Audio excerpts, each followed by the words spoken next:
From Russia to Australia, new lockdowns are in place in an effort to stop the spread of COVID-19. Why the Delta variant has scientists so concerned. Hello, I'm Anand Naidu and this is The Heat.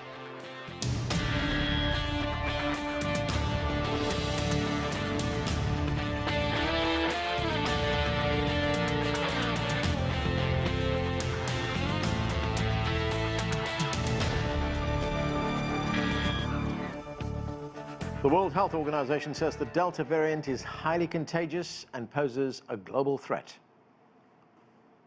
Delta is the most transmissible of the variants identified so far.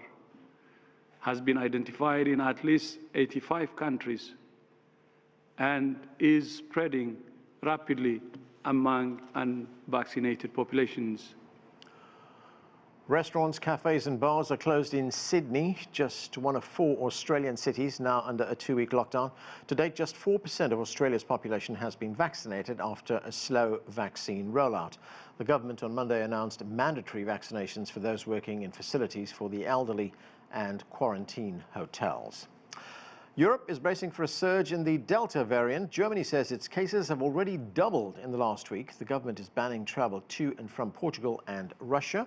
And Israel, which is one of the most highly vaccinated countries, reimposed indoor mask requirements after infections more than quadrupled last week. The rise in cases is attributed to 2 school outbreaks. Well, for more now on the Delta variant and growing concerns, let's bring in our panel. Joining us from Washington, D.C. is Dr. Kate Tulenko. She's the CEO and founder of Corvus Health. From Birmingham, Alabama, Dr. Paul Gephardt is a professor of medicine and microbiology and the director of the Alabama Vaccine Research Clinic. Dr. Chris Smith is a consultant clinical virologist at the University of Cambridge in the United Kingdom, and Dr. Peter Chin-Hong is an infectious disease specialist at the University of California, San Francisco. Thank you, everyone, for being with us. And Dr. Peter Chin-Hong, let me start with you. There are, of course, as I said, growing concerns about the Delta variant, which was first identified in India. Now we hear that Australia, Bangladesh and Indonesia are imposing lockdowns. Other countries like South Africa and Germany are actually restricting travel. What can you tell us about this variant?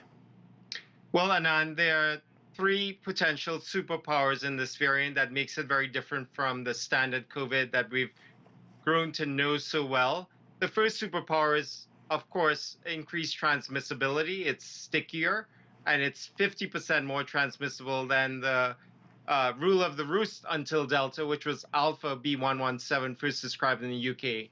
The second superpower is, of course, the one that we fear the most, which is vaccine evasion.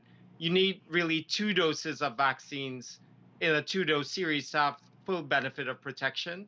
And the third superpower, which we're still working out, is whether or not it causes more severe disease. So that's why we fear it.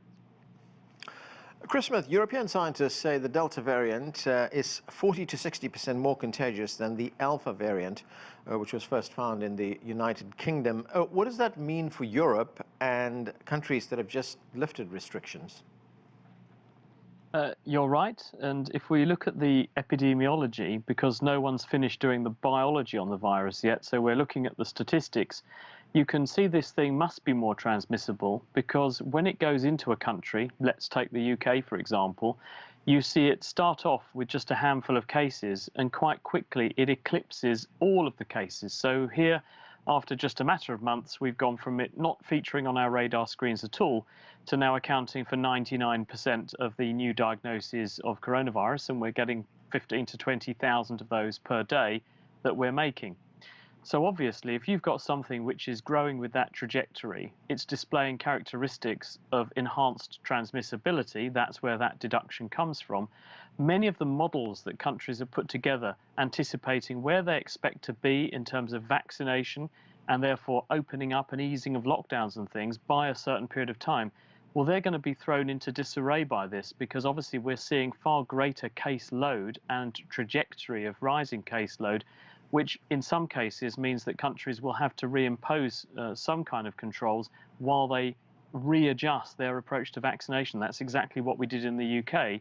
Prime Minister Boris Johnson announced on what would have been the day of reckoning when we all said it was Freedom Day, the 21st of June, we were going to open up the country and throw masks to the wind. hopefully not, because they're a pollution hazard.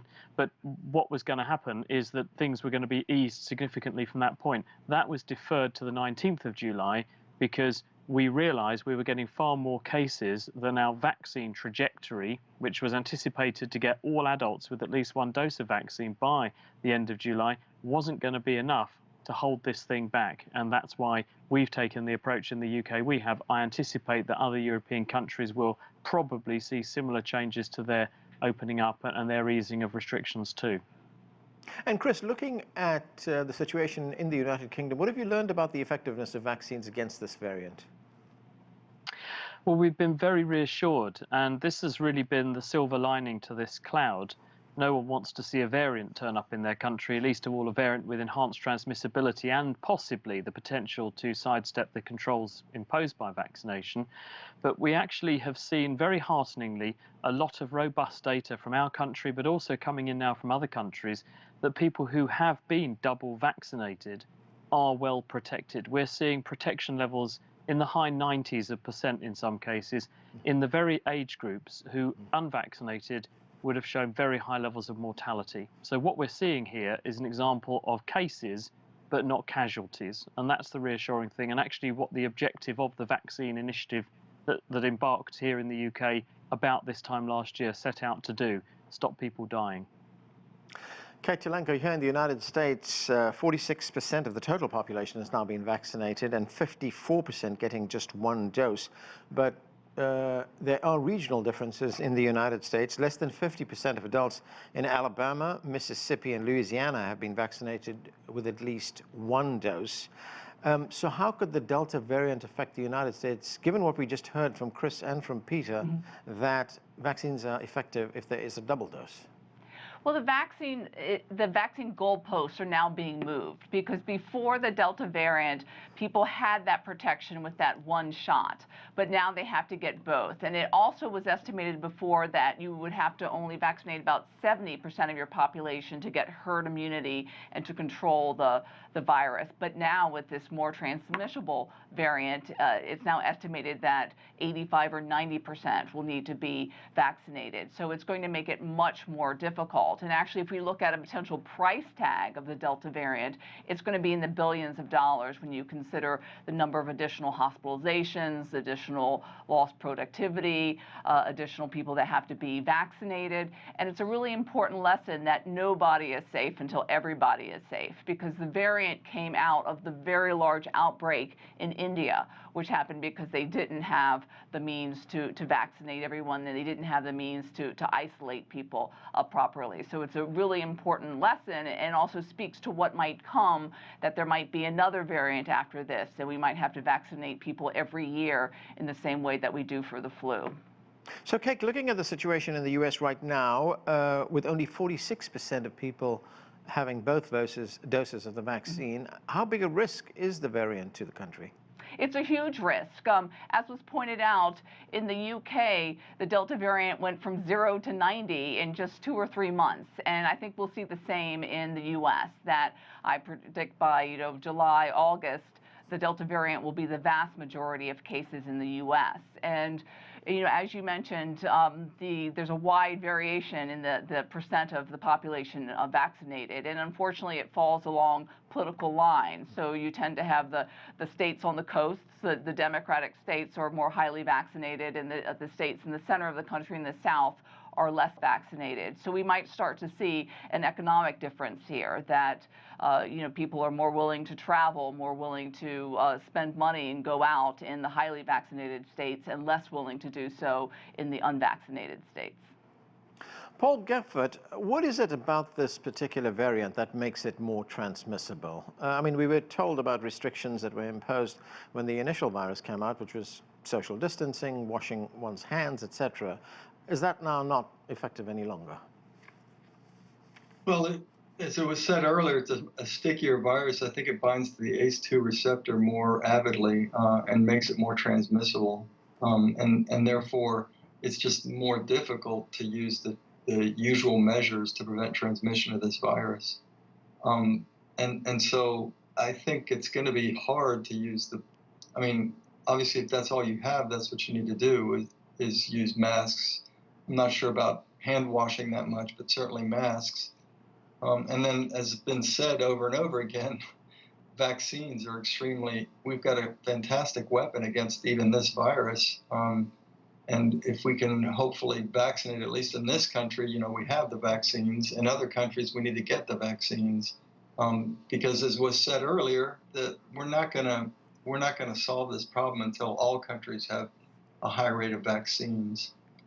I should also mention that another silver lining is that, and this I think was sort of alluded to, is that the people who get vaccinated are highly protected from hospitalization and likely severe disease and death as well. And so there's just so many reasons to get vaccinated, and that is, the Delta variant as well.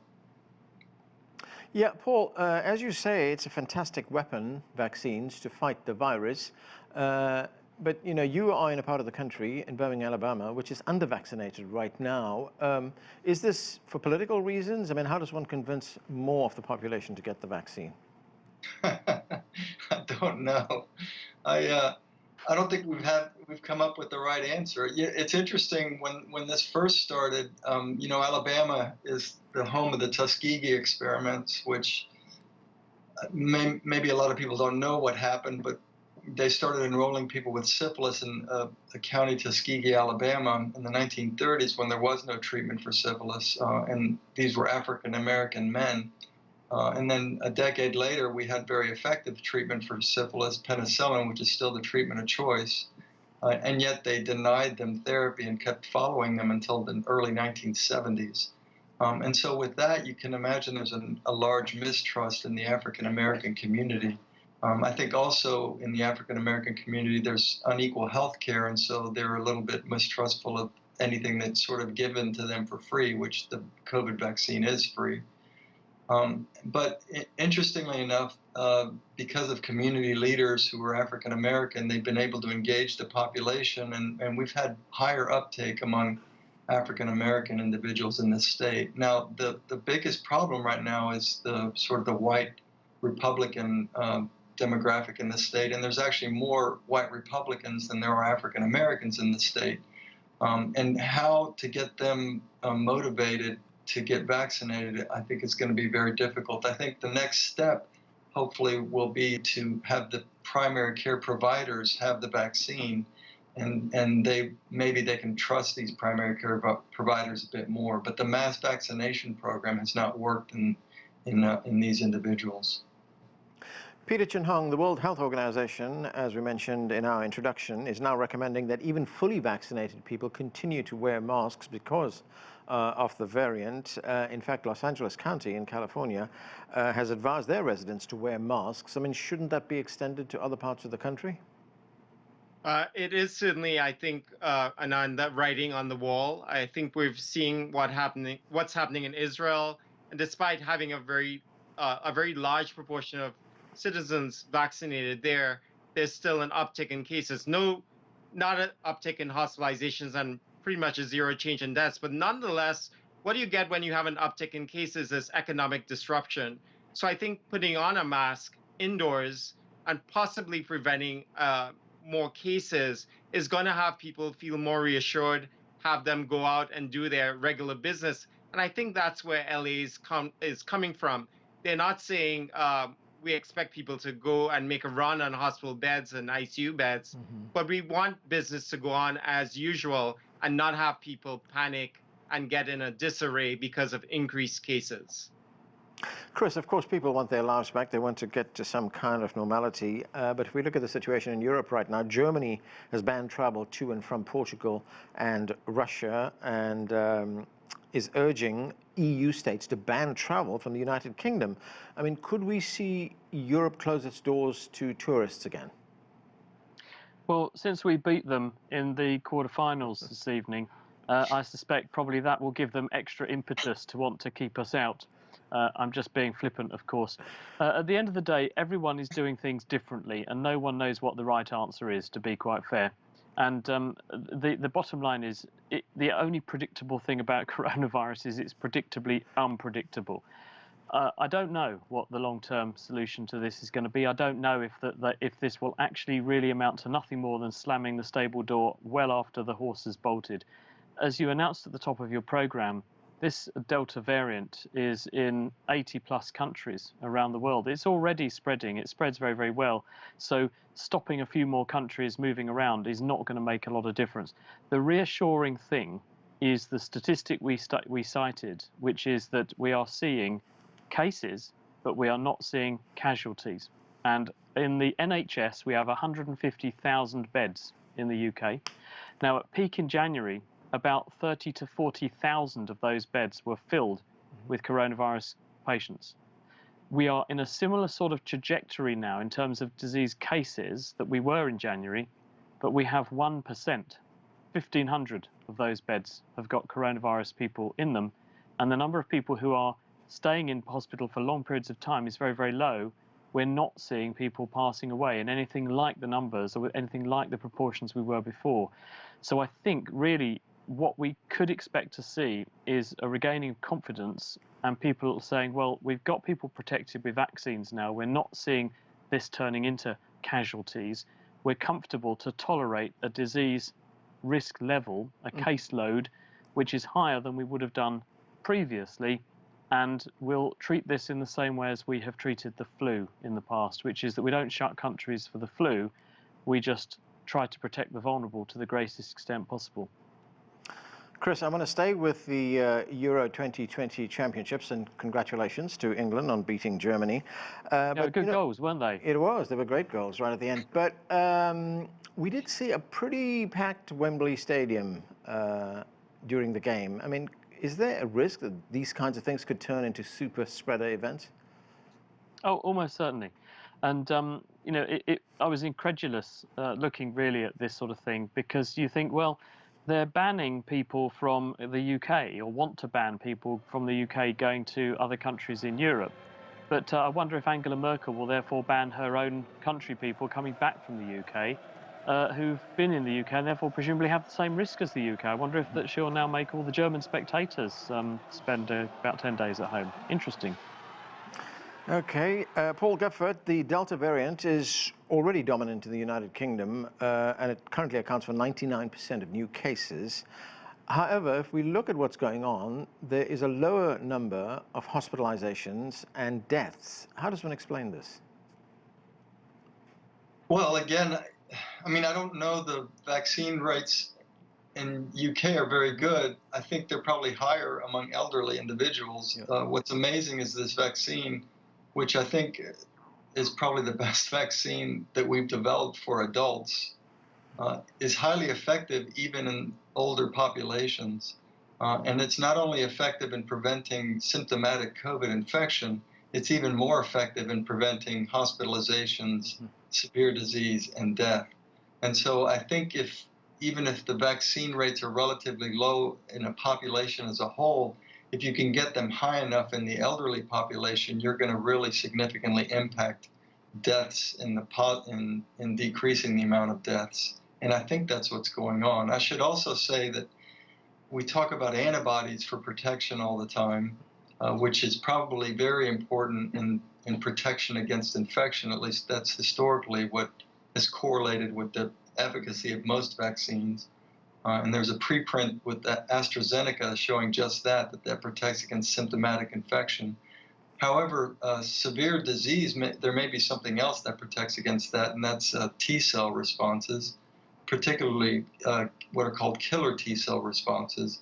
And those seem to be much more cross-reactive to the different variants.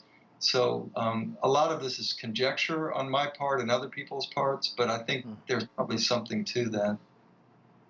Kate Tulenko, President Biden had hoped to get at least 70% of the U.S. population vaccinated with at least one dose by the July 4th Independence holiday, but it doesn't look like that's going to happen right now. So what do health authorities and the government itself, the administration itself, what kinds of tools do they have at hand to encourage more people to get vaccinated? I think they need to reach out to the communities where you have the highest level of vaccine hesitancy and reach out to community leaders so that they can explain the importance of the vaccination and also make it convenient for people, especially young people. There are many young people who haven't gotten vaccinated because it's just not convenient, not because they're opposed to it at all. So I think those things will help. Also, people need to be reminded that we don't have any new therapies for COVID. There's still only one FDA-approved drug, remdesivir, and so we're still having relatively high mortality rates for people who actually do get COVID. So it's important for people to remember that. One option that was being looked at, and we've heard about this for some time now, Kate, and that was getting private businesses and schools involved in essentially forcing people to get vaccinated. So it has turned out that the courts have ruled in favor that is legal. So we saw the case in Texas where about 100 nurses sued their hospital saying they didn't want to get vaccinated, and the court ruled in favor of the hospital. So if schools, if businesses choose to do that, they can. There are some exceptions. For example, in Florida, the cruise industry, in restarting, wanted to require their passengers to show proof of vaccination. The governor of Florida actually made it illegal for them to do that. So, that ruling might be disputed. We'll see what happens in the courts with that. But there are certainly a number of legal challenges here. Chris Smith, of course, Britain has now announced a new target date of July 19th for COVID restrictions to be lifted. Here is what the British Prime Minister, Boris Johnson, had to say. Let's listen to him. We think it's sensible to stick to our plan to have a cautious but irreversible approach, use the next 3 weeks or so really to complete as much as we can of that vaccine rollout. Another 5 million jabs we can get into people's arms by July the 19th. And then I think with every day that goes by, it's clearer to me and to all our advisors, all our scientific advisors, that we're very likely to be in a position on July the 19th to say that really is the terminus. So, Chris, given that we have the variant and a very volatile situation, what do you make of that timeline? Well, originally we were banking on it being the 21st of June. Mm-hmm. And as I outlined earlier, and as we heard from Kate, the problem is that with an enhanced transmissibility of this Delta variant, we were getting more cases more quickly than we had anticipated. And it was apparent that we needed people to have had 2 doses of the vaccine, which meant that the retarding effect of the vaccine, holding back the spread, was not going to be sufficient with the trajectory we were on. So the government bought themselves an extra 4 weeks by saying we need this time in order to up the rate of vaccination, up the overall number of people who have been protected by the vaccines, get to that magic double dose, and we're doing pretty well. I mean, 80% of the population have had at least 1 dose now. That's the adult population, and a good 2/3 of adults have had 2 doses. So we're getting close to being about as protected as we can be. And as we were also hearing from Paul, that there is this phenomenon of not just antibody protection, but T-cell protection, having underlying immune memory against infectious disease threats. So what I think they're probably banking on is summer is coming, allegedly. Mm-hmm. So people spend more time outdoors, windows and doors open, better ventilated buildings. Diseases spread less well in the summer anyway. We saw that last year. Also, we've got very fast rates of vaccine uptake, and we will hit very high numbers by the time the 19th of July comes. And hopefully the coincidence of both of those events and those effects mean that we should be in a position to unleash people finally from the various strangleholds they've been enthralled to this virus for 1.5 years, and hopefully things will go steady as she goes. That's our hope. Paul, I want to talk a little bit more about what you and Chris have been talking about. There was a study in the journal Nature that found that the Pfizer and Moderna vaccines set off a permanent immune reaction to the body that may protect against the coronavirus for years to come. What do you think of that study? And will there be a time pretty soon, perhaps in the Northern Hemisphere autumn, when we will need booster shots? Yeah, I mean, that's the million-dollar question. I think that study was very interesting in showing that you have B-cell memory that even evolves even after the vaccine is gone. And I think that's very hopeful. And it's led some investigators to suggest that we may not need boosts anytime soon. But that really all depends on a variety of factors. One is how long the memory responses will last, and I think that's actually another good thing about these vaccines is that they generally have lasted a pretty good time. You know, obviously we only started vaccinating en masse in January or thereabouts, but the responses have persisted, so that's a good thing. But then the other problem is the variants, right? And we know that the Delta variant, and I think the Delta and Beta and even the Gamma are probably all about the same in terms of resistance to vaccine, and that you need higher concentrations of antibody or vaccine-induced immune responses to protect against them. So it depends on what variants are around, and then finally it depends on how bad the force of infection is in the fall. If it's anything like last year, we are going to absolutely need to get boosts. I don't think anybody's is thinking it's going to be as bad, at least not in this country and countries that have had some vaccine uptake. But if it does get that way, then I think we will have to have boosts. Peter, what about people who fully recovered from COVID and have been fully vaccinated? What kind of protection do they have? Well, I think, and it's controversial. I think from the nature studies of people with natural immunity, it seemed that if you look in the bone marrow, there's memory B cells there, and it can last for as long as 9 months. Some people think for up to 12 months or so. But interestingly, that's not true for everyone. In fact, if you look closely at that study, only about 80% of the folks had detectable immune cells in their bone marrow, which means to me that there's probably a repertoire of immune response from natural infection. And vaccine-induced immunity is much more durable. It's more reliable. You know what you're getting. We've studied it.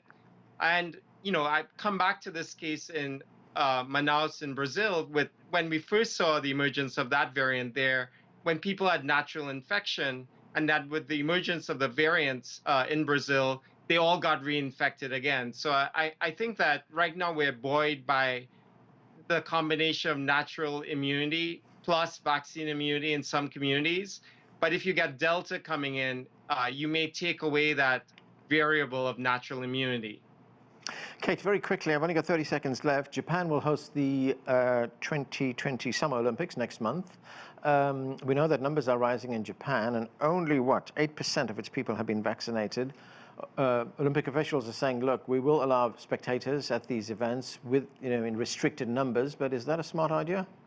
Well, and they're not requiring the athletes to be vaccinated. Right. So they'll be tested. We might see people not able to compete in their competitions, their races, because they test positive. And there has been a concern expressed by many of the communities around the games that they don't have the capacity to care for athletes should they get sick. Right. So, that does need to be followed very closely. Okay, and let's leave it right there. We have run out of time. That's it for this edition of The Heat. I'm Anand Naidu in Washington, D.C. Thanks for being with us.